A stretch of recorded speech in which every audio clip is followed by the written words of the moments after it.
Olá, muito boa noite. Meu nome é Erickson Miranda e estou começando mais um lugar de escuta do Salseiro. Hoje recebendo, já está aqui do meu lado, a Palhaça Pipa. E depois de conversar com a Palhaça Pipa, eu vou receber também a contadora de história, diretora, agente cultural e produtora Nara Zeituni. Bem, antes de iniciar esse bate-papo, Pipa, segura a onda aí, tá? Já vou falar com você.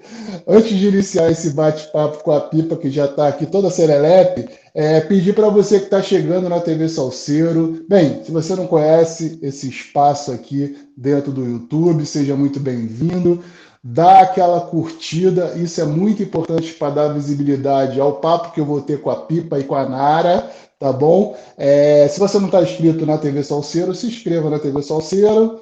Compartilhe nas suas redes também, que é muito importante. Bem, nós temos a nossa campanha de financiamento coletivo, que é o Clube Elo de Amor do Salseiro, e com apenas R$ 5 por mês você pode contribuir e muito para que possamos dar continuidade a esse projeto que é o Salseiro, que tem a live de terça-feira, o Lugar de Escuta, sempre recebendo uma pessoa interessante, bacana aqui, como o caso da Pipa e da Nara.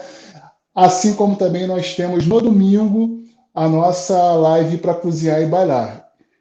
A nossa campanha de financiamento está no site Apoia-se. No link da descrição desse vídeo você encontra, quer dizer, você encontra na descrição desse vídeo um link que vai te levar diretamente para a nossa campanha de financiamento coletivo, o Clube Salseiro.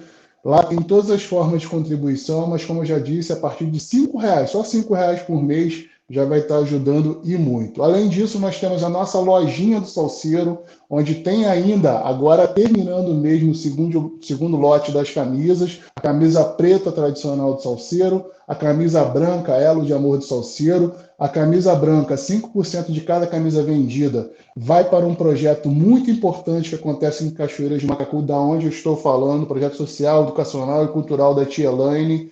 Então, 5% do valor de cada camisa comprada vai para esse projeto tão importante que acontece na comunidade do Village, em Japuíba, aqui em Cachoeira de Macacu. Na descrição desse vídeo, você vai encontrar também o link que vai te levar facinho, facinho, para o Instagram do grupo Pirueta Arte e Cultura, qual a Pipa faz parte. Então está na descrição também, segue lá o Instagram do Pirueta. Falar para vocês que essa live foi gravada, né? Então, assim, vocês podem botar os comentários que vocês quiserem. Depois a Pipa vai estar te respondendo, a Nara também, eu também. A curtida, mesmo sendo gravada, vale a mesma coisa. É importante demais ter a curtida de vocês.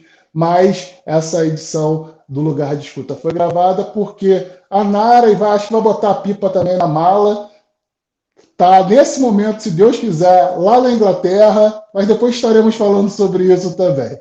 Por hora, estamos aqui iniciando mais um lugar de escuta do Salseiro. Bem, Pipa, seja muito bem-vinda ao lugar de escuta do Salseiro e muito prazer estar te recebendo aqui.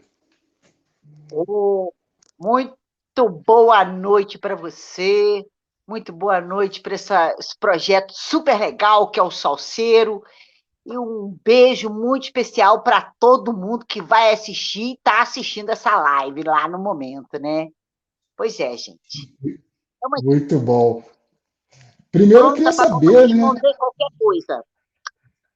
Primeiro eu queria saber como que nasce a pipa, da onde que vem a pipa, há quanto tempo a pipa existe, essa pipa é avoada mesmo? Ih, essa pipa é muito voada. Custou para voar, sabe? Custou para voar, mas voou.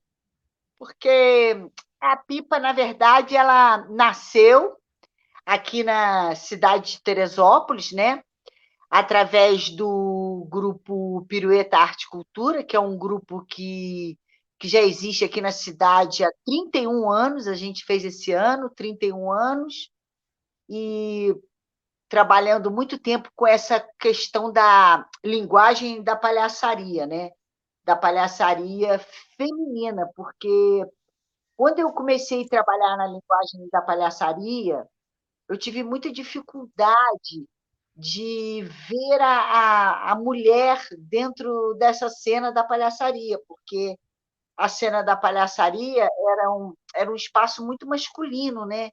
Se você pensar nas referências que você teria de humor, de palhaço, a primeira coisa que vem na cabeça da gente é um palhaço, não é uma palhaça, né?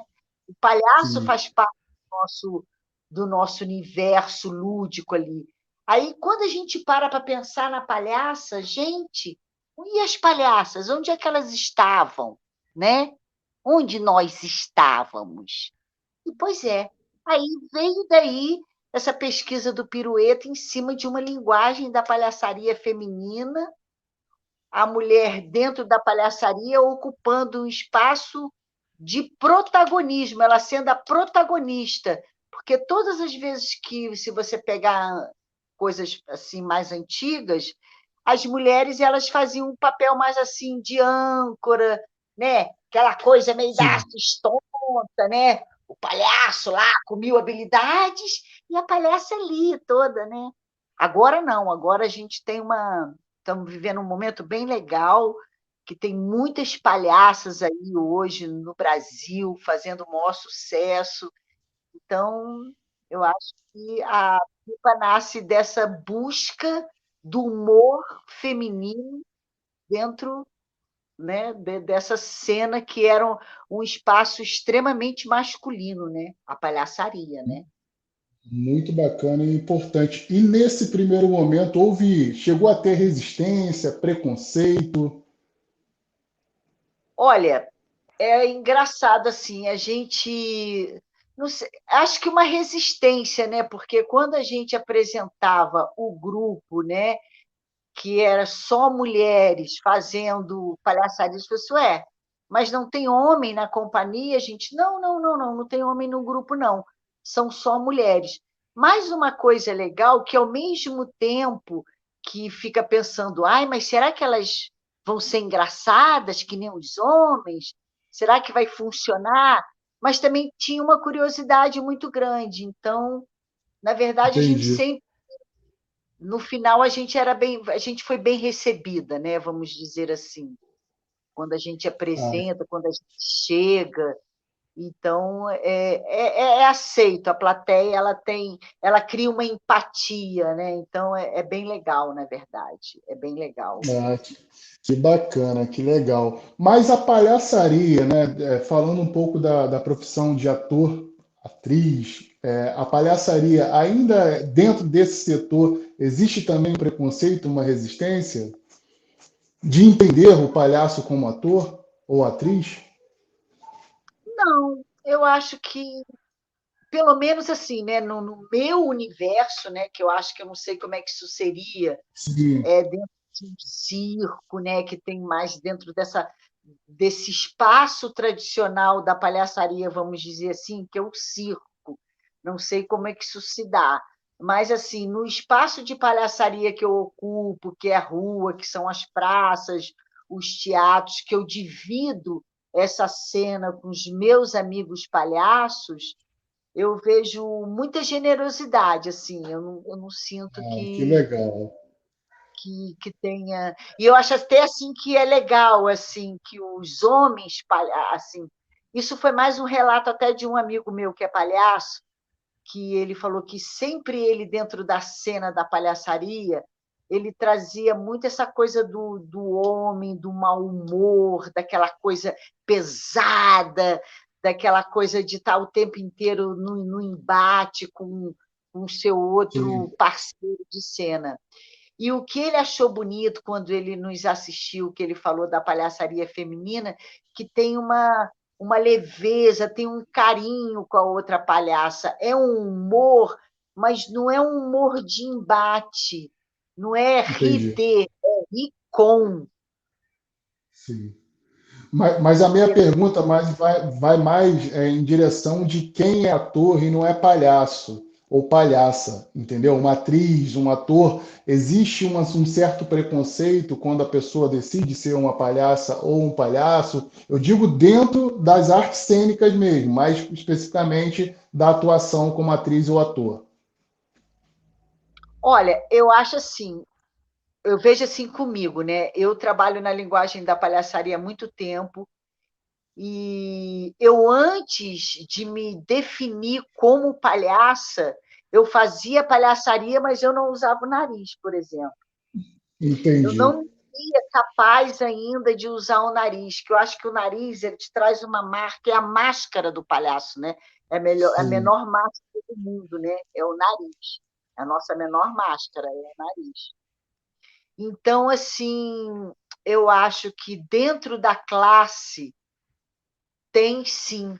Isso eu acho que tem sim, porque assim eles acham que se eu sou uma atriz, eu vejo que eu já discuti muito isso. Se eu sou uma atriz, minha formação começa a partir do teatro e eu vou enveredar para a linguagem da palhaçaria, eu tenho que passar meio como se fosse assim um teste, tipo assim, vamos ver se ela sabe. Porque tem essa coisa do entendi. palhaço tradicional, ele já nascer palhaço.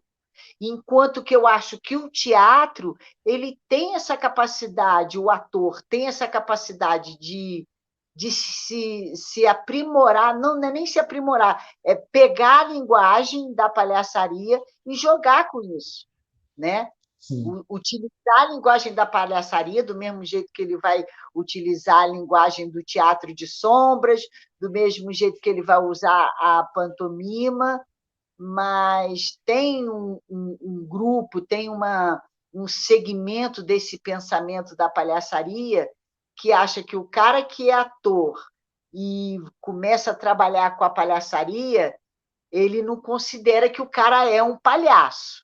Acha que o cara é um ator e que se utiliza da linguagem da palhaçaria. Mas, assim, exato. né, uma tendência que é mais isso dentro da galera do circo de lona, essa coisa do palhaço tradicional dentro do circo. Mas, Entendi. assim,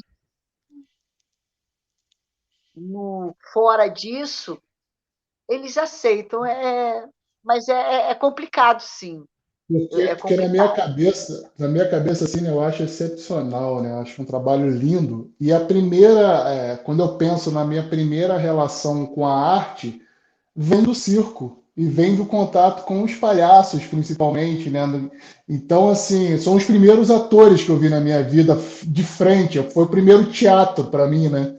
Em relação à vivência, né? Sendo um circo. Enfim, então por isso que eu te fiz essa pergunta, porque eu acho uma profissão tão nobre, tão bacana. Enfim, tem muita coisa para a gente enumerar de tão nobre que é ser uma palhaça ou um palhaço. E é por isso que eu te fiz essa pergunta. E eu sinto, embora não faça parte das artes cênicas, um pouco desse preconceito, sim, um pouco de uma resistência de alguns, até de que tem todo um dom para ser um bom palhaço ou uma palhaça e acabarem não indo por esse caminho também, né? Pelo menos experimentando. Mas é por aí, né? O que você Eu me acho que trouxe ele tem que acreditar e foi bem se jogar. legal. Eu acho que a pessoa que acha que ele tem ali uma veiazinha de palhaçaria, mesmo ele sendo ator, eu acho que ele tem que se jogar. Vai ter resistência assim, não é? Mas você virou palhaço? Sim. E aí? Tô mostrando. E todos nós temos. Isso que você falou é muito legal, porque acho que é assim, o personagem mais antigo que a gente tem dentro dessa coisa da arte é o palhaço. Você vê, tem o palhaço rural, né? Que é uma coisa incrível, né? O palhaço que está lá, que ele fica lá plantando lá a salsa e a cebolinha, e à noite ele vai fazer palhaçaria, ele pega lá e bota aquela roupinha, e é um palhaço rural, com aqueles códigos dali, dos códigos dele ali, cultural, né? Dentro de algumas etnias indígenas, tem o palhaço, é uma coisa incrível. E o palhaço, dentro da aldeia indígena, ele já nasce palhaço. Isso é incrível. E ele não só brinca com as crianças, não. Ele traz essa ludicidade, essa brincadeira para a aldeia toda. E ele vai formando outros palhaços, né? Tipo assim, ele vai olhando para as crianças dali da aldeia e ver quem daquelas crianças ali tem essa veia, tem esse espírito para ficar ali com ele já jogando e virar o palhaço quando ele não tiver mais ali na aldeia. Uma coisa Que muito legal, linda a que palhaçaria. bacana. É E, muito e, ancestral, muito antiga.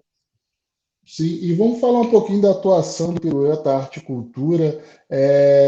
Como é a atuação de vocês? Como é que tá, né? Teve o processo da pandemia, mas a pandemia, depois eu quero conversar com a Nara como é que foi esse processo para a Nara, e aí ela vai poder também especificar para a Pipa. Mas como é que está a atuação de vocês atualmente? Em quais cidades, né, vocês têm circulado? Bom, a gente, com esses 31 anos, né, a gente já circulou bastante mesmo, né? Mas a gente, região serrana bastante, Petrópolis, Friburgo, aqui mesmo, né, Guapi, Magé, a gente circula bem, né? Fazemos também Baixada, Ramos, Duque de Caxias, toda essa Nova Iguaçu, a gente vai aonde dá para ir, a gente vai. E a gente tem uma coisa muito legal, que quando a gente vai fazer os editais, a gente gosta muito de levar a nossa arte muito para o interiorzão. Aqui em Teresópolis, por exemplo, quando o SESC nos chama para fazer projeto escola, a gente sempre quer ir para as escolas bem afastadas do centro, não nem na área periférica, não. A gente quer ocupar a área rural, porque nas áreas rurais a gente vê que não tem praticamente acesso nenhum à cultura, eles não têm oportunidade de praticamente nada, de assistir nada. E é muito legal quando você vai para esses lugares, que é uma plateia muito diferente, é muito diferente você apresentar um trabalho numa área ali, num lugar onde o acesso à cultura praticamente não chega, e num lugar onde a cultura é mais acessível. Então, a gente acha muito importante ocupar esses espaços, e o Pirueta tem um compromisso muito grande de ocupar esses espaços, né? E muito através dos editais, porque é isso, né? A gente é Sim, meio que escravo de edital, né? sim. Por outro Olha, eu lado, acho que que a bom a Pipa gente vai tá. A Pipa já está indo embora quase, a Pipa já vai voar, mas que bom, né? Enfim, o edital a gente virou meio que escravo, mas que bom, porque isso a gente está falando de políticas públicas ao qual nós, né, lutamos muito, continuamos lutando, mas daqui a pouco a gente entra nessa parte. E muito bacana esse trabalho de vocês de levar para o interior, aqui em Cachoeira de Macacu, dentro do Conselho de Cultura, fora também, né? A gente tem muito essa discussão. Cachoeira de Macacu é um município territorialmente muito grande, né? Demograficamente falando, e existe aqui em Cachoeiras, por exemplo, você citou Guapi, a gente faz fronteira com Guapi, né? Tem divisa com Guapi, tem regiões tipo Serra Queimada, São José da Boa Morte, em que as pessoas têm uma relação muito mais com Guapi do que própria Cachoeira de Macacu. Eu fiz recentemente duas temporadas, que eu tenho até que voltar com esse projeto, que é o Eu Acredito na Rapaziada, que é ouvindo a galera da cultura nova, né? Que a gente sempre fala dos baluartes da cultura de nossas cidades, que é importante falar, das figuras que estão mais em cena agora, mas é importante ouvir essa galera. E aí, ouvindo uma das pessoas que participou, que é um guitarrista fabuloso, jovem, talentoso pra caramba, de São José da Boa Morte, que é na zona rural, ele tinha dito que nunca tinha entrado em nenhum dos centros culturais de Cachoeira de Macacu. Então, assim, é um absurdo enorme, né, isso acontecer, e é alarmante mesmo. Então, assim, é muito bacana vocês estarem fazendo esse trabalho. A Nara está por aí? Eu queria chamar a Nara agora para o bate-papo Nara, também. peraí. Deixa eu ver se a Nara está por aí. Alô, alô, Nara? Cadê você, Nara? Chega mais. Enquanto a Nara tá vindo para. Ih, a Nara já apareceu, ó. Oi, gente. Tudo bom? Ah, que E legal. aí, galera do É, Salgueiro, a Nara tudo chegou bom? rapidinho. Aproveitar que a Nara chegou para reforçar o pedido para curtir esse vídeo, vai dar mais visibilidade ao papo que eu já tive com a Pipa, sobre pirueta também. Lembrando que na descrição desse vídeo você encontra o link do Instagram do Pirueta. Vamos seguir lá o Pirueta, saber tudo que está acontecendo, chamar o Pirueta para sua cidade também. Então, curte esse vídeo, porque isso é muito importante. Recebendo agora a Nara aqui, uma felicidade muito grande, porque estou falando de uma pessoa com a qual eu tive um convívio muito legal, de muito aprendizado, de muitas trocas, e que permaneceu uma amizade muito grande. Tenho uma grande admiração por essa mulher que aqui está comigo agora, dividindo a tela. Nara, queria que você falasse, vamos rememorar um pouco da sua infância, como é que foi o seu primeiro contato com a arte? A partir de que momento você decidiu seguir esse caminho que a gente sabe que é árduo, mas por outro lado, muito prazeroso também? É, então, gente, boa noite para todo mundo. Também quero dizer que eu tenho um carinho muito grande por você, um carinho muito grande para essa cidade, Cachoeira de Macacu. Eu acho que Cachoeira de Macacu, para mim, é uma referência assim, de luta, de organização da sociedade civil. Eu acho que o Conselho de Cultura de Cachoeira de Macacu, para mim, é um exemplo. Em todos os lugares que eu vou, que a gente discute políticas públicas, eu sempre, principalmente, né, na questão da participação da sociedade civil, eu sempre coloco Cachoeira de Macacu como exemplo. Também aprendi muito contigo, amigo, foi muito bom os nossos encontros aqui, né, na região serrana. Bom, enfim, isso a gente vai falando aí pelo caminho. Mas tem pessoas Sim. muito queridas aí em Cachoeira, adoro Cachoeira. Bom, eu, na verdade, a primeira vez que eu vi uma peça de teatro foi O Gigante Egoísta, no Rio de Janeiro. Eu acho que eu tinha, sei lá, 13 anos de idade. Eu fiquei encantada com aquilo, fiquei encantada. Eu falei, gente, que coisa maravilhosa, eu quero fazer isso, eu quero fazer isso, eu quero ser artista, eu quero ser atriz. Mas imagina, com 13 anos, meu pai, um judeu, daquele judeu bem difícil, bem brabo. Aí eu fui convidada para fazer uma peça de teatro de um amigo da minha mãe, que o Diário de Anne Frank. Eu tinha, Hum, acho que eu tinha 15 para 16 anos.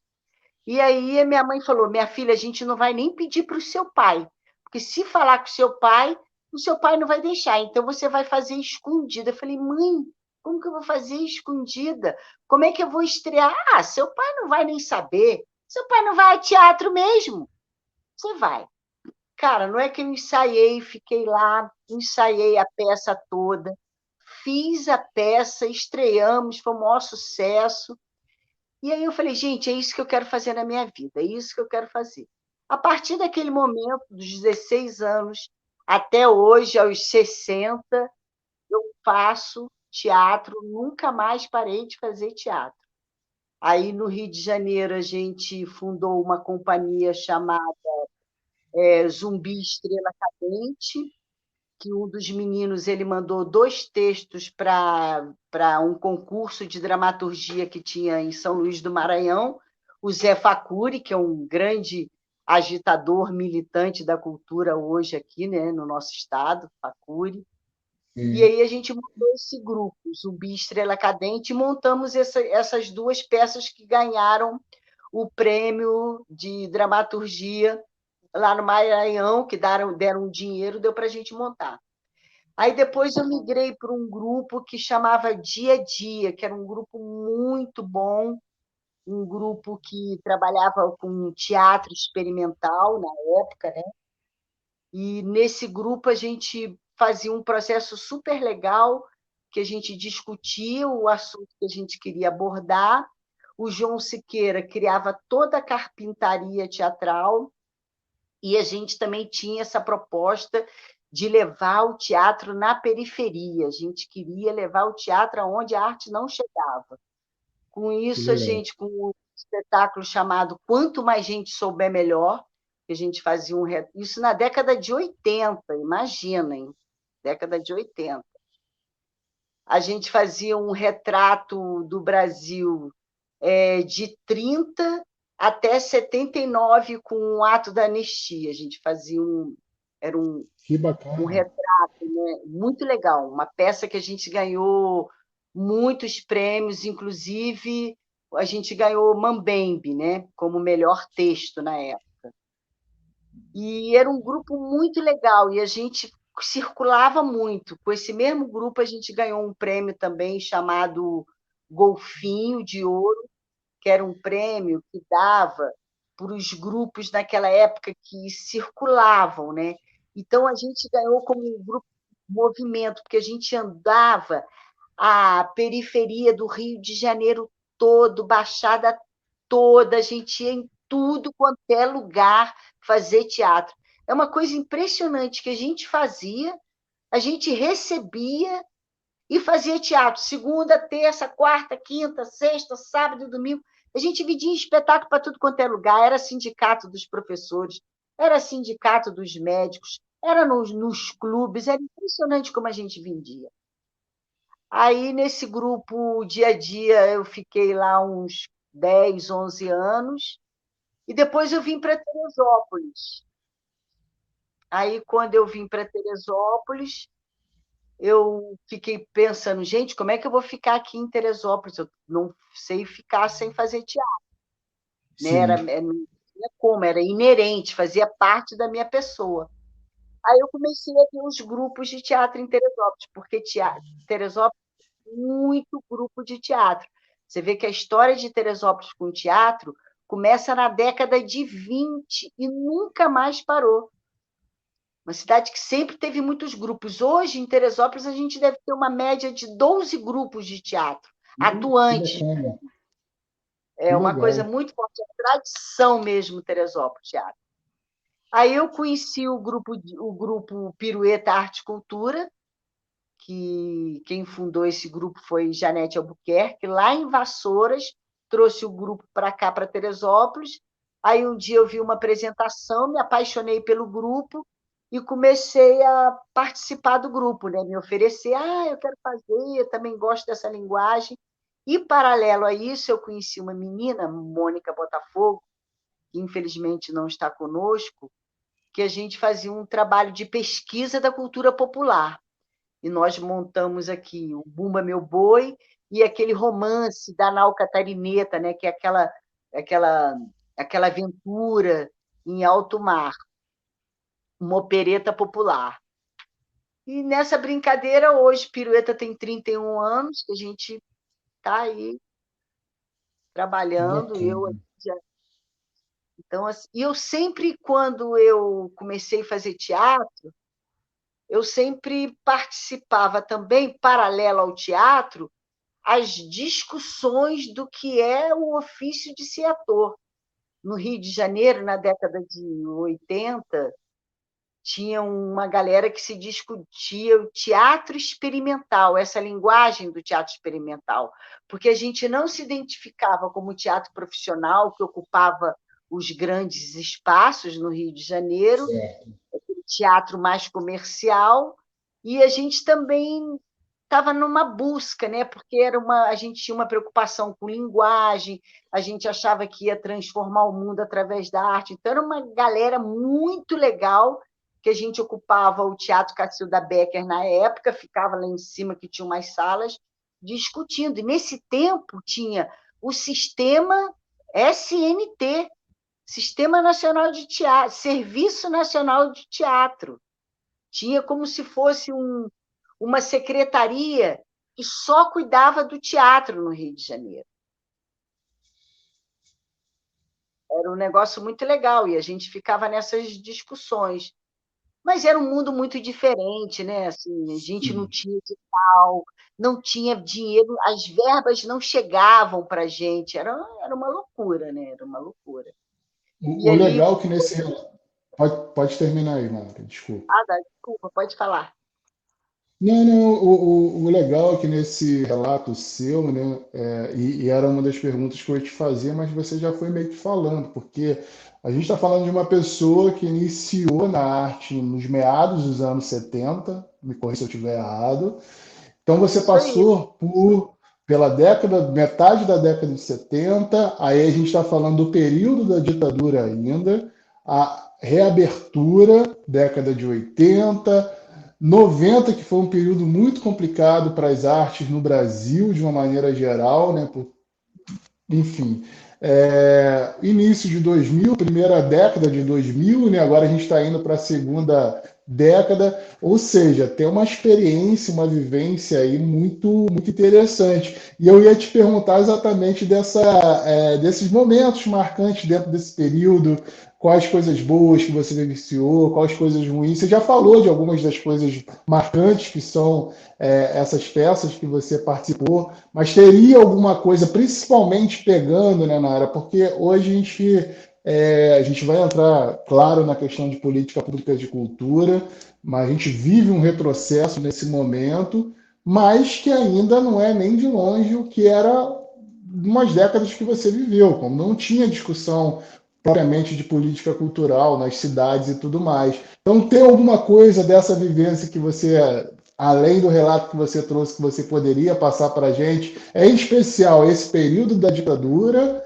né, e esse processo de reabertura da democracia no Brasil? Olha, eu quando nesse tempo eu morava no Rio, né? Eu vim para Sim, Teresópolis já, como que eu costumo dizer, já véia.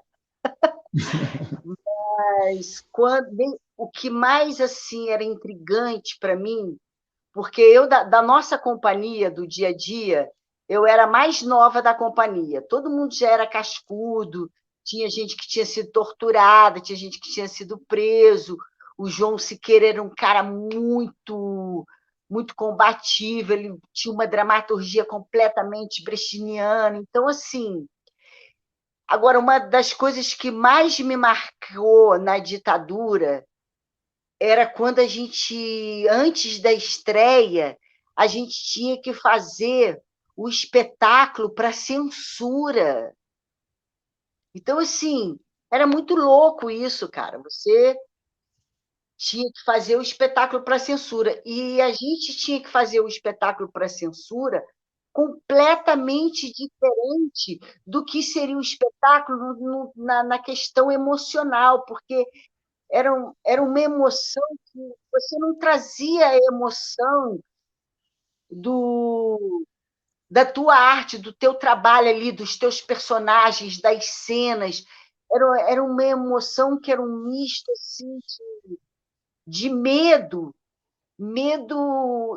de você, depois de ter tido todo o investimento, todo esse tempo de ensaio que era para preparar o teu espetáculo não ser aprovado, isso era uma paura muito grande para a gente. Imagina, você ficar 5, 6 meses ensaiando o espetáculo, aí você vai fazer para o censor, chega lá, ele diz que é censurado. Aconteceu muito isso, sim. muito.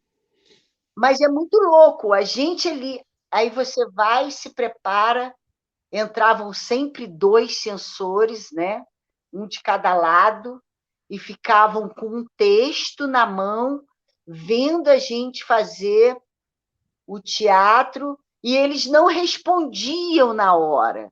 Você tinha que ir lá na censura federal pegar o parecer do que eles tinham achado da sua peça.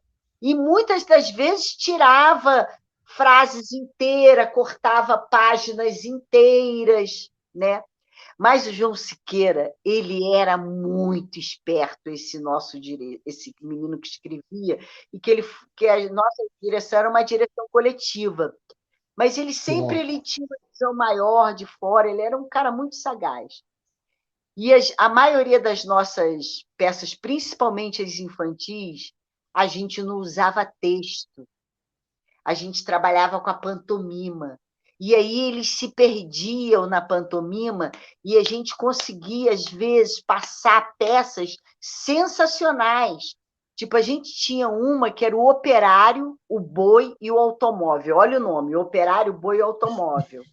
Que a gente discutia a relação do capital e do trabalho, tudo na linguagem da pantomima. Eu não sei se eles entendiam, para mim eles não entendiam, a gente passava e dava certo. Então, acho que isso, para mim, foi a pior impressão. É uma coisa assim que, quando agora eu falando aqui com você, eu sinto aquela mesma emoção que você ficava olhando para eles nos davam um sorriso, e você fazendo a peça só para eles, com o teatro vazio. Nossa, isso para mim foi muito marcante. Eu espero que isso não volte nunca mais. Inclusive, eu posso mostrar aqui o Claro, documento. eu vou até me tirar na tela para você ficar maior, daqui a pouco eu volto. Mas você vai falando o que que é isso para gente aqui. Ó, isso aqui é o seguinte: esse aqui foi dessa peça infantil, O Operário, o Boi e o Automóvel. Ela foi. Ela passou pela censura em 1981 e tinha validade. A validade era até 86. Ministério da Justiça, Departamento da Polícia Federal. Deixa eu ver aqui, né, que eu tenho que botar, né? Olha esse documento, gente. Tá vendo? Caramba. Que Sim, coisa. sim, sim, perfeitamente. Que coisa, né? É isso. Ó, E atrás, pode falar, e Ana. atrás ainda tem um texto, olha, tá vendo? Que ele certifica que a peça, o autor, que tá vendo que ela é de censura livre. Esse Pois é. documento aqui, eu guardo esse documento para a gente nunca mais ter que viver isso aqui, nunca mais, nunca mais. Perfeito, perfeito, né, Ari? E é super importante trazer esse relato seu, né, principalmente para uma galera que é mais nova, onde vai ficando tudo muito distante, uma enxurrada de desinformação, né, a partir do momento, antes mesmo da entrada desse governo que aqui está, um flerte que foi constante durante esses 4 anos. Eu acho que o Brasil resistiu, nós estamos resistindo porque as instituições ainda são muito fortes, o povo brasileiro acredita na democracia, a resposta está dando, né, tá sendo dada nesse momento com a Carta da Democracia, enfim, mas é um Brasil que a gente jamais poderá ter de volta. É um passado triste da nossa história, como já disse muito bem numa canção Chico Buarque de Holanda, e que a gente precisa sempre estar resguardado, lutando, alerta, atento e forte para combater qualquer flerte que haja com esse tipo de situação que você vivenciou. Eu sou nascido em 78, então, né, criança, não peguei isso, mas, enfim, a gente buscando aí hoje ainda fica mais fácil. Claro, mais fácil entre aspas, porque tem um monte de gente disseminando notícias erradas, relatos errados desse período da história. Então não é confiar em tudo que está na internet sobre o assunto, mas buscar informação para quem ainda falta informação e principalmente conversar com seu professor de história, alguém que vivenciou essa época tão terrível da nossa história. Que legal que você trouxe isso para a gente aqui, Nara. Agora, falando um pouco, né, Nara, que assim, a gente passa por muitas dificuldades na cultura, a gente vai falar de algum. Falar de cultura é falar de dificuldade, infelizmente, também se tratando de Brasil. Mas a gente teve uma dificuldade vivida recentemente, né? E para o Brasil também, dentro do retrocesso que a gente já vive dentro do setor, Ministério da Cultura que não existe mais, entre tantas outras coisas, nós tivemos esse momento pandêmico que, para mim, na minha opinião, eu passei a fazer live a partir do momento pandêmico, naquela reinvenção que nós tivemos que ter, né, como atores culturais, de maneira geral. E, claro, recebi aqui no Salseiro, lá no Instagram, quando eu comecei, né? TV Salseiro tem pouco tempo que eu estou por aqui no YouTube, mas no Instagram muita gente passou por lá. E eu fui percebendo que, na verdade, assim, claro, todos os setores tiveram dificuldade, mas para mim, a cultura foi a que teve mais dificuldade, a que mais demorou para poder exercer de fato, né, o nosso trabalho, não de maneira online. A gente já teve todas as questões dos editais que ainda demoraram um pouquinho para acontecer, principalmente a nível municipal, né? A gente também teve cidades que nem teve edital a nível municipal, isso é importante relatar. Mas eu queria saber para você, Nara, como é que foi vivenciar esse período pandêmico? É, mentalmente, né? A gente tem muita gente aí que ainda está sofrendo, inclusive em setembro, né? Setembro Amarelo. Aqui no Lugar de Escuta, se tudo der certo, eu vou fazer de novo um especial só falando de saúde mental, que é importantíssimo. É um assunto que está sempre pelo salseiro. E agora teve uma pesquisa que teve um aumento de número de suicídios, de problemas de saúde mental pós a pandemia e muito ligado à pandemia, sim. Então, eu queria saber para você como é que foi esse período, Nara. É, muito difícil, né? Eu acho que eu me sentia muito perto da morte, assim. Foi muito difícil, porque toda hora era uma mensagem de um amigo seu que morreu, de um parente seu que morreu, que está no hospital. Foi muito difícil, né? Para a gente, nosso ofício totalmente parado. Eu tinha acabado de fechar um contrato com o SESC, que nós íamos fazer um SESC Verão, circular em várias cidades do estado, e aí veio a pandemia, fechou tudo, cancelou tudo. O SESC, na verdade, foi bem legal, porque ele resolveu não cancelar assim, né? A apresentação realmente foi cancelada, mas eles pagaram a gente para a gente ficar devendo a apresentação e fazer lá na Ah, frente, e encontrar uma maneira que legal. da gente pagar esse serviço. Isso foi legal. A gente tinha umas 4 apresentações, foi legal. Eu aproveitei muito, assim, eu e a Janete, né, que é a minha parceira do grupo, nós somos em duas. Na verdade, agora nós somos em quatro, mas as principais sou eu e a Janete, e a gente trabalha com atrizes convidadas. Mas agora a Sim, gente está com um grupo de quatro, que é a Bárbara, que você conheceu, sim, e a Lola também, que trabalha com a gente, já está com a gente já há um tempo. Então, na verdade, o que a gente fez nesse período da pandemia? Estudei. Eu estudei muito, que eu falei que a única maneira de eu não enlouquecer seria estudar.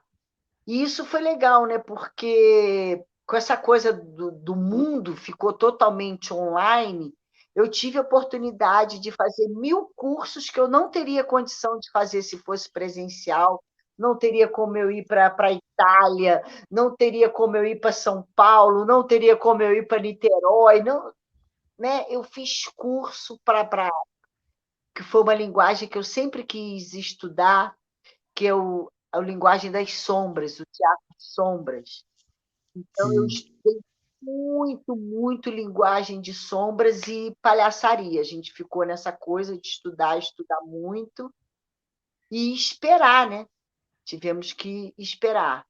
E aí o SESC, graças a Deus, né, que a gente tem uma instituição chamada SESC, porque em todos os percalços ele cumpre um papel que o Estado não conseguiu cumprir, que ele começou a colocar lives no ar e pagava, dava um cachê lá para a gente, aí começou o teatro, que foi essa loucura de fazer teatro online, quanto tempo que dá para ficar, quanto tempo que você suporta uma cena de 5 minutos, uma cena de 10 minutos. Isso virou um grande desafio para a gente que é artista de rua, artista, sim, né,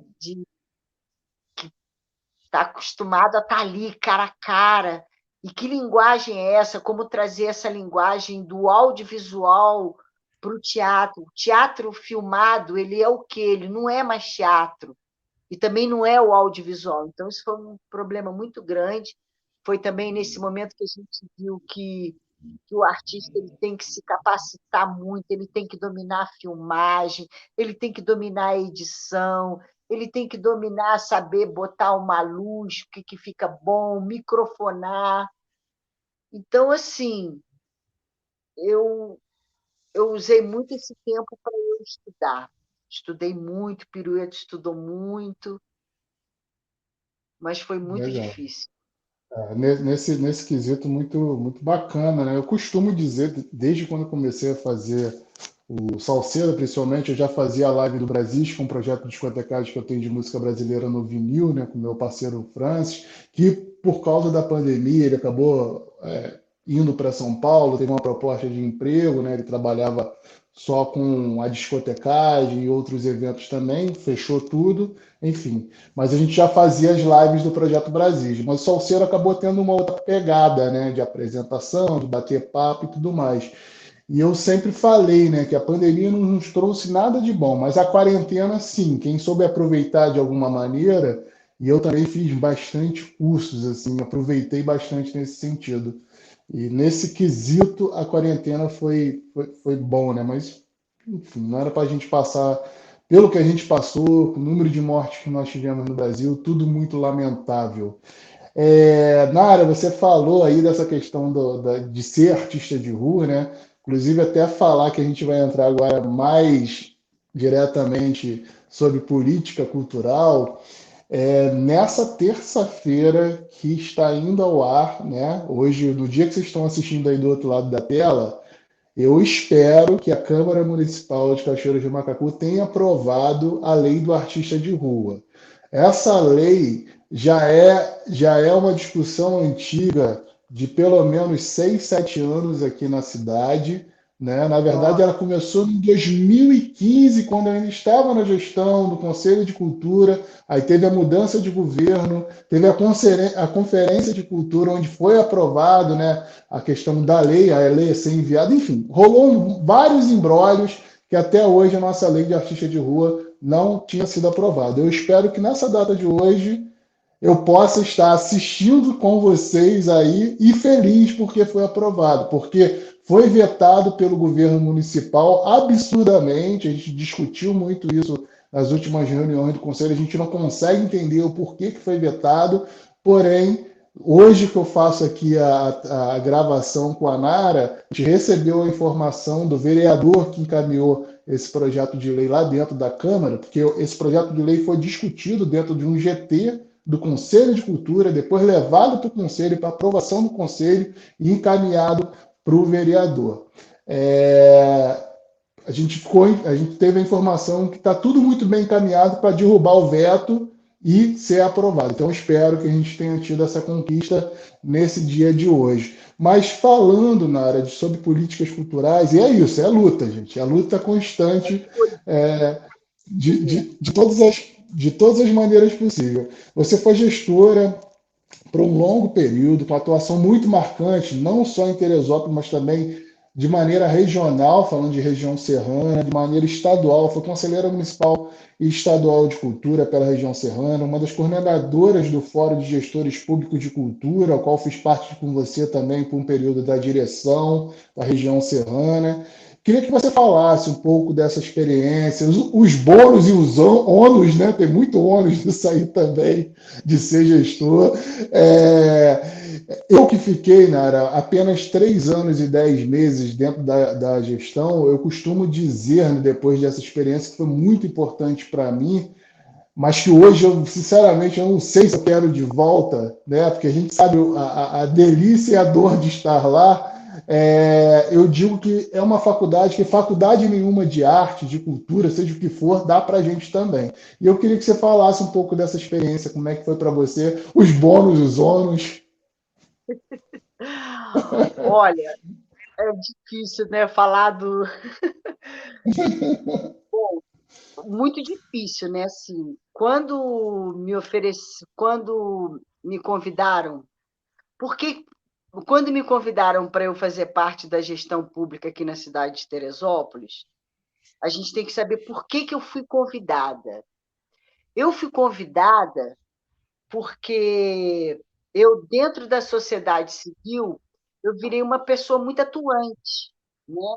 A gente conseguiu criar o Fórum de Cultura aqui de Teresópolis, eu fui uma das pessoas que ajudei a formar o fórum. Depois a gente conseguiu criar, restabelecer o nosso Conselho de Cultura, fizemos uma conferência, a primeira conferência municipal de cultura. Acho que Teresópolis foi uma das primeiras cidades da região serrana a fazer a primeira conferência municipal de cultura. Aí depois foi Petrópolis, foi aquela coisa toda, a Cachoeira também fez.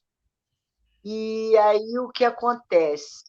A prefeitura, o novo pessoal que estava entrando, que também era um pessoal mais ligado à arte, falou: vamos chamar a Nara, porque a Nara tá aí na crista da onda Isso. dessa discussão de políticas públicas de cultura, está entendendo mais de como funciona o Sistema Nacional de Cultura, esse CPF da cultura. Aí eu fui chamada. Aí eu falei, mas beleza, mas a gente vai conseguir, então eu aceito o cargo, mas com compromisso da gente conseguir implementar o nosso sistema municipal de cultura, criar o nosso CPF da cultura. Nara, E deixa eu aí, só abrir um parênteses. CPF, para quem está assistindo e não conhece, é o Conselho Plano e Fundo de Cultura, tá? Só para vocês entenderem. exatamente, porque isso aí é o tripézinho básico para a cidade minimamente começar a estar num processo mais democrático, com a participação da sociedade civil nessa coisa da discussão de políticas públicas para a cultura no nosso município. E aí, a partir daí, né, a gente começou a fazer isso aqui, e aí eu fui para a primeira reunião do Fórum de Gestores Públicos da região serrana, que o fórum já existia desde 2010, eu entrei em 2011. Certo. E aí já fui para esse fórum, conheci o Silvio, de Cachoeira de Macacu, Silvio que era Leal. super, super atuante dentro do fórum. Na verdade, eu acho que esse fórum durou o tempo que durou também, logo no começo ali, porque ele era um cara muito atuante, ele fazia muita questão que esse fórum desse certo, como deu, né? Esse fórum, durante um período, foi um fórum Sim, que foi exemplo até para o Estado, né? Mas referência. é isso, né? Quando você entra ali na gestão pública, você vê que 90% do que você quer fazer, você não consegue fazer. Você não consegue fazer. E para mim também foi muito difícil, que a maioria dos meus amigos começaram a me ver de uma maneira diferente. Tipo assim, a partir do momento que eu virei poder público, eu não era mais aquela pessoa maneira, Nara. Nara não é, não. Nara agora é. Não, gente, mas espera aí, mas eu quero. Continuo com as minhas crenças, continuo com as minhas ideologias. Eu quero todo mundo junto para a gente poder construir tudo que a gente sonhou construir junto. De todos os meus sonhos, aqui na minha cidade foi legal, porque eu saí deixando um sistema municipal de cultura pronto, né, assim, em lei, o fundo municipal, a lei do Fundo Municipal de Cultura, e o que dependia mais da participação da sociedade civil, que era o nosso Conselho Municipal de Políticas Culturais, isso a gente não conseguiu criar, isso ficou sentado em cima de um decreto, ficou apoiado em cima de um decreto. E aí entrou de novo um prefeito, aí o prefeito mudou o decreto, e aí o conselho, a parte da sociedade civil, passou a ser escolhida pelo poder público, uma loucura. Agora, dentro dessa coisa maior que foi quando eu fui passar junto ali dentro da coordenação do Fórum de Gestores Públicos da região serrana, foi muito legal. Primeiro, porque a gente tinha ali todos os secretários de cultura da região serrana. Que pena que a gente não soube aproveitar muito isso, porque a sim, gente tinha uma força, a gente conseguiu criar uma coisa muito legal, um diálogo muito legal com o Ministério da Cultura, com a Secretaria de Estado de Cultura. Mas também a Secretaria de Estado de Cultura ela não chegou junto com a gente, eu vejo sim, isso. Nenhum sim, projeto nosso foi apoiado. verdade. Você vê que nós tivemos um trabalho hercúleo que foi pegar, fazer aquele projeto lindo que você teve o prazer de conhecer, que é o Circulares, que até Sim, hoje eu com isso, é pegar toda a produção cultural da região serrana e circular na região serrana. Seria lindo a gente ter esse intercâmbio, toda a produção cultural, todo mundo se conhecer, porque a região serrana é muito rica, né, culturalmente. Então, assim, isso, por um lado, também foi legal da gente se reunir, da gente conseguir ver as fraquezas, que, na verdade, todos os municípios tinham os mesmos problemas. Eu acho que o grande erro nosso foi no momento que a gente poderia ter juntado poder público e sociedade civil, no momento que a gente estava muito bem, e que aí o fórum não quis colocar a sociedade civil, e ali aquilo exatamente. eu acho que foi aonde enfraqueceu a gente, Também sabe? concordo com você plenamente.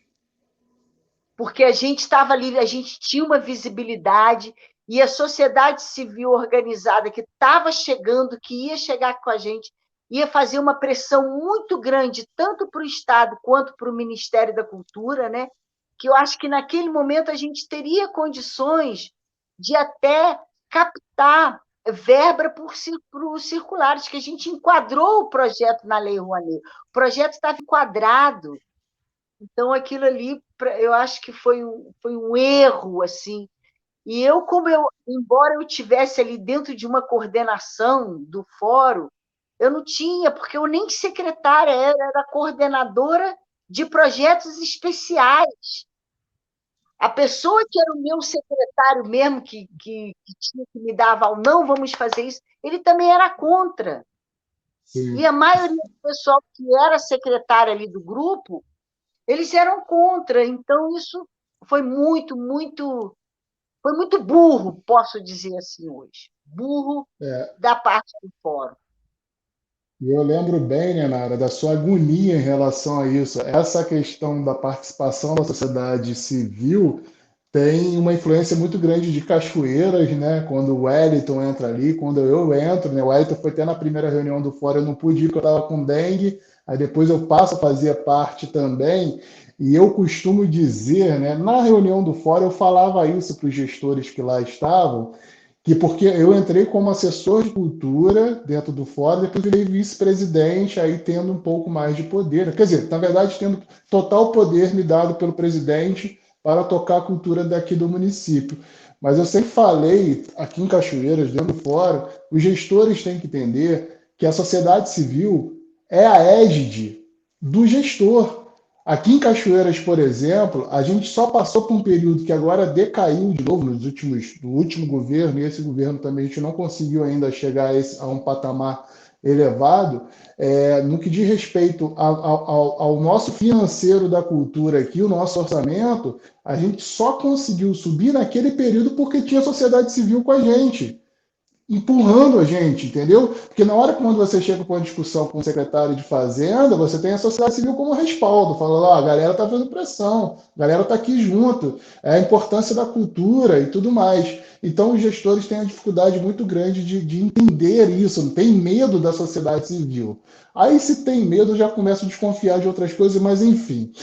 Outra coisa também que eu acho interessante você falar, né, Nara, porque a gente fica com essa sensação que a gente fez muito pouco daquilo que a gente queria fazer, mas na verdade nós fizemos muito também. É porque a gente sempre quer fazer muito e quando você tem a vivência que você teve, você sabe muito bem das carências que são enormes e que muitas das pessoas às vezes não conseguem visualizar essa carência. Esse fato do Pirueta ir para a zona rural, por exemplo, isso ainda é uma carência em todos os municípios praticamente, né? Então, a gente sabe de todas essas carências, por isso que a gente fica com um pouco de frustração. E outra coisa que eu até fui anotando aqui que você foi falando, que eu acho interessante, É que no primeiro contato que eu tive com o Ministério da Cultura, que foi até uma oficina que teve em Macaé, em 2013, em meio até estava naquele momento das explosões, das manifestações nas ruas, então estava eu e o Wellington lá em Macaé, e o Marcelo Veloso, que era superintendente, né, do Ministério da Maravilhoso, Marcelo,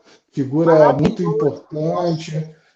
Exatamente. E o Marcelo chegou para mim, para o Ed, e falou assim: vem cá, vocês já entraram em crise de identidade, né? Porque ele sabia que a gente vem do movimento cultural, eu como músico, o Ed como ator, palhaço, produtor também eu já era. E aí eu falei com ele que, na verdade, não, porque assim, o meu processo de entrada foi parecido com o seu, em termos de visibilidade que eu passei a ter na cidade com minhas atuações, só que a gente já tinha uma discussão de política pública em grupo aqui, muito forte, já acontecendo. Aquelas primeiras discussões do sistema, ser implementado em Cachoeira, a gente estava ali, na linha de batalha, né, em relação às dificuldades que o poder público apresentava. Então, eu entro, na verdade, com o respaldo dessa galera toda, porque eu fui conversar com cada um deles, perguntando, e aí, o que vocês acham? Chegou o convite de todo mundo, vamos embora, vamos embora. Aonde eu vi uns olhares meio de discriminação era justamente de quem não me conhecia mesmo, quem não estava ali, que é da cultura, mas não tinha tanto relacionamento comigo. Mas, enfim, são coisas que a gente acaba passando, né? Então, assim, já havia uma maturação dentro da minha cabeça de discussão de política pública e, mais do que isso, já havia uma articulação a nível de atores culturais aqui na cidade e isso me deu um respaldo muito grande. Na verdade, isso eu já falei e não tem problema nenhuma de dizer isso aqui em live. Nós só não caímos dentro do governo que nós estávamos porque o nosso capital político era muito forte de trabalho, sabe? Era muito É, forte. Por isso que nós não caímos, porque dentro do próprio governo existia um monte de gente, até porque a gente não fez parte de campanha, né? E você sabe como é que é isso, quando você não faz parte de campanha eleitoral, como é que olha para você e tudo mais. Mas assim, é muito legal você trazer esse relato. E aí, Nara, eu queria que você falasse um pouco, né? Porque assim, eu até comentei sobre isso aqui. Dificuldade na cultura a gente sempre teve. Claro que agora está muito pior, né, do que aquilo que a gente vivenciou. E quando Nara fala do sistema, CPF, foi um dos períodos, ou talvez não, é o período mais importante de discussão de política pública no Brasil e de implementação. E aí a gente está falando do governo do PT, Ministério da Cultura, primeiro com Gilberto Gil, pô, quando a gente fala isso, né? Gilberto Gil, ministro da Cultura do Brasil. nossa, nem Ai, depois com o Juca. E aí, Nara, Juca, eu né? queria Que que você. pessoa maravilhosa, Juca Ferreira, gente. O que é aquilo? Exatamente, eu queria que você exatamente falasse sobre isso, Nara, sobre esse período dessa construção de política pública a nível nacional, dentro dos municípios, da importância de discutir política pública, que para muita gente é coisa muito chata, isso, aquilo. Por isso que eu falei, o edital é fruto de políticas públicas, é fruto de muita discussão, de muita pressão para ser implementado.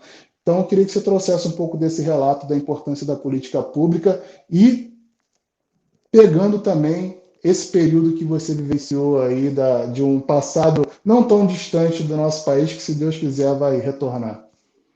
É, bem legal esse teu relato aí, porque o momento mais feliz da reunião do Fórum de Gestores Públicos de Cultura é quando a galera de Cachoeira chegava, quando vocês chegavam. Quando vocês chegavam, eu ficava tão feliz que eu falei, ai, caramba, pelo menos agora eu vou estar perto de pessoas que parecem mais comigo.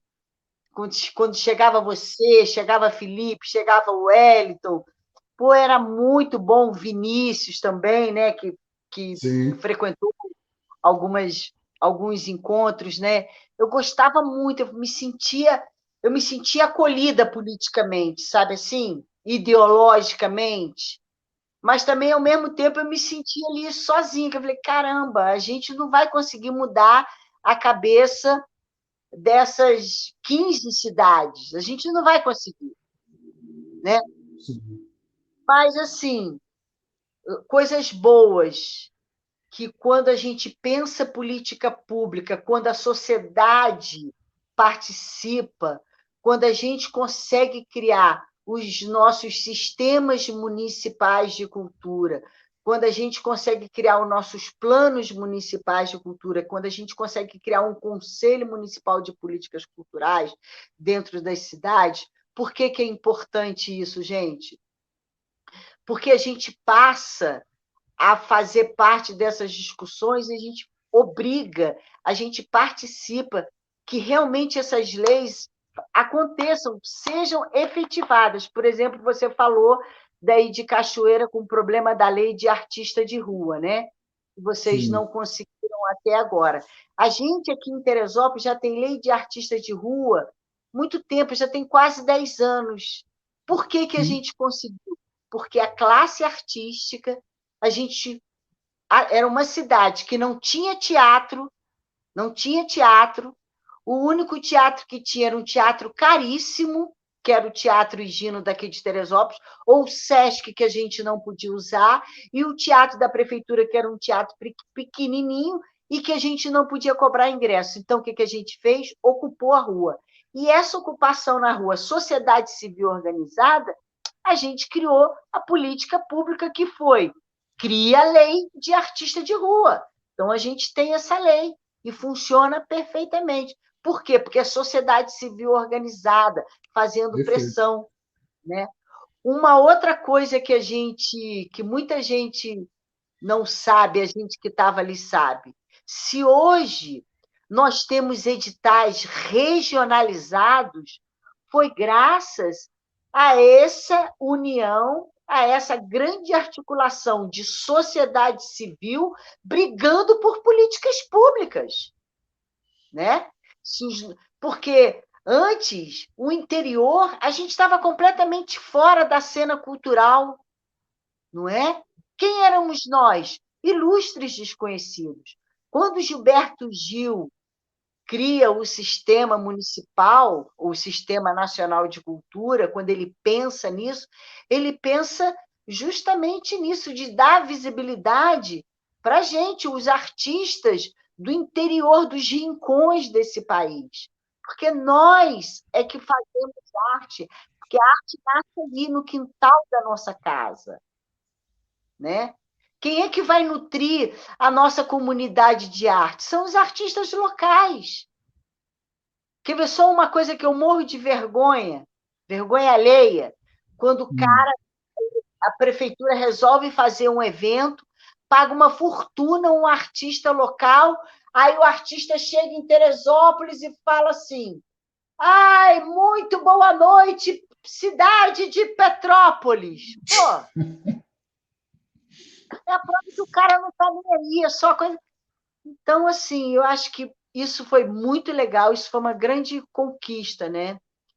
Então, eu acho assim, e agora a gente tem que estar muito atento, os artistas, muito atento, às cidades que ainda não conseguiram construir os seus sistemas municipais de cultura, que pelo menos que façam, que criem um fórum de cultura, tragam todos os fazedores de cultura, porque a Lei Paulo Gustavo está aí, edital já vai sair, Lei Aldir Blanc 2 está aí, vai sair.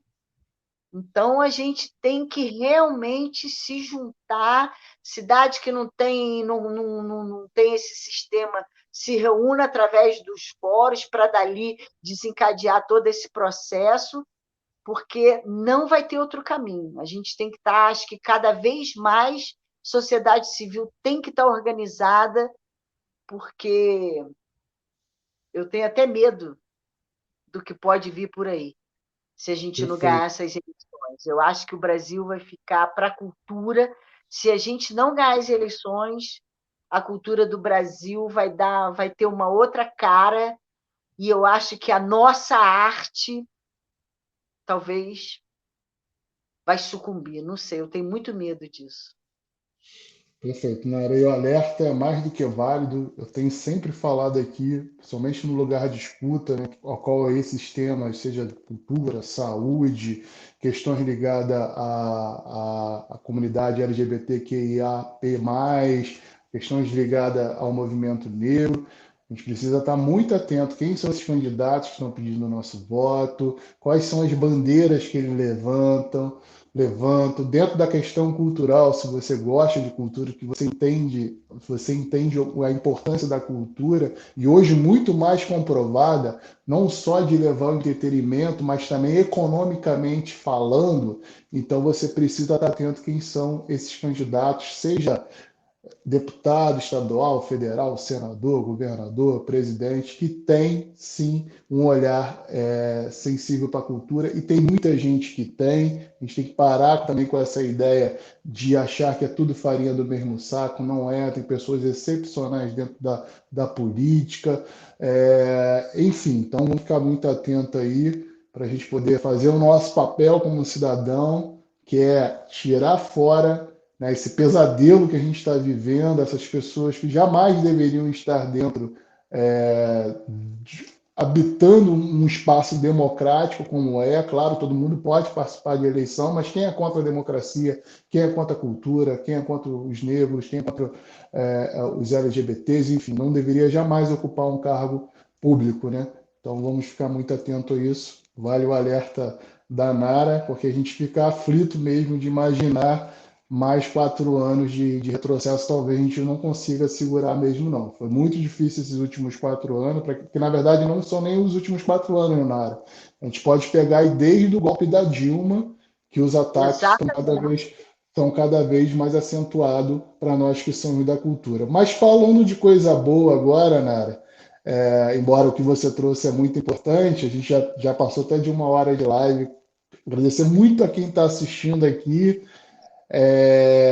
Mais uma vez falar que essa edição do Lugar de Escuta do Salceiro foi gravada, mas a participação sua aqui hoje é muito importante. Nos comentários, no like, se tiver alguma pergunta para fazer, coloque aí a sua pergunta, que depois a gente já responde vocês também. Tem um link da descrição do Pirueta, na descrição desse vídeo, para vocês seguirem. Se nesse momento que a gente está falando aqui, que a gente está no passado, e agora que nós estamos assistindo, nós estamos no futuro. Eu queria que você está nessa viagem, né, para a Inglaterra. Nesse momento você vai estar na Inglaterra, que eu estou falando aqui, que vai ser muito legal. É um período que você vai ficar fora aqui do Brasil, curtindo a sua filha. É seu neto e neta? É meu neto, Seu Luca, neto, né? Ah, vai vai estar fazer, curtindo. vai fazer 3 anos. Ele é inglês? Nasceu lá? Não, ele nasceu lá, mas ele fala português, uma gracinha, que minha filha, né, ela fala brasileira, ele fala português com a mãe e fala inglês com o pai. O pai, na verdade, é irlandês. Que legal, Então, que eu estou bacana. morrendo de saudade, gente. Imagina, Imagino. eu trabalho com criança. Quer dizer, minha linguagem é Nossa, para criança. Então, imagina, né? O único neto, imagino. vó coruja, coruja mesmo. Ah, que bacana. Mata toda a saudade que for possível lá com eles. Um beijão para eles também. Mas depois, pensando no retorno, quais são os planos? Tem novidades aí para esse final de ano ainda, para o ano que vem, do Pirueta, da Tem Nara? novidade, tem, porque olha só, Conta a aí. gente foi selecionada no Retomada Cultural 2. A gente ganhou o edital do Estado Retomada Cultural 2, que a gente está montando um novo espetáculo, que é E a Palhaça, o que faz? Porque nós temos uma que chama E a Palhaço, o que é, e agora a gente está fazendo E a Palhaço, o que faz, que é um edital do Estado, né, esse, e que a gente vai montar esse trabalho novo. A gente já chega já a mil para poder montar esse trabalho novo e também circular com o Sesc Pulsar, porque a gente já passou na primeira etapa. Se Deus quiser, a gente vai passar na última etapa, e aí vai ser bem legal que a gente vai fazer uma grande circulação com o espetáculo nosso de palhaçaria. E aí eu quero ver se o Sesc me leva para ir. Cachoeira Opa! de Macacu. Quero fazer aí Opa! nessa praça de Salseira aí onde. Ah, Praça de Boca do Mato. Boa, vai ser lindo. Vai ser lindo. Tomara que É, consiga. E vamos, no que a gente puder ajudar em algum sentido, pô, mais do que linkado aí para a gente fazer essa ajuda. Em termos de divulgação, claro, né? Canal, as telas do Salseiro estão abertas para vocês de uma maneira geral. Se isso acontecer também por aqui, vamos trazer você de novo aqui para estar propagando. Pô, vai ser, já estou na torcida para que isso aconteça. Que tudo Pô, vai ser isso lindo. Pode aconteça. fazer depois uma entrevista com a gente, com todo o grupo, já com a peça nova. Vai Muito ser bom. ótimo. Vamos. Já está combinado isso. Depois a gente só vê a data certinho e vamos fazer. Com certeza, vai rolar. Vai rolar. Nara, quero te agradecer muito, muito mesmo pela sua presença aqui, tá? Estou muito feliz com esse bate-papo maravilhoso. Bate-papo cultural, para mim, é sempre muito agradável com uma pessoa que eu gosto, admiro, então fica ainda melhor. Muito obrigado, Nara, por essa presença. Muito obrigada, obrigada a todos que vão estar aí assistindo. Qualquer coisa, qualquer ajuda aí, galera que precisar de ajuda nesses editais que vão aparecer, precisar de ajuda aí para estabelecer seus sistemas, podem contar comigo, me procura aí na nossa página.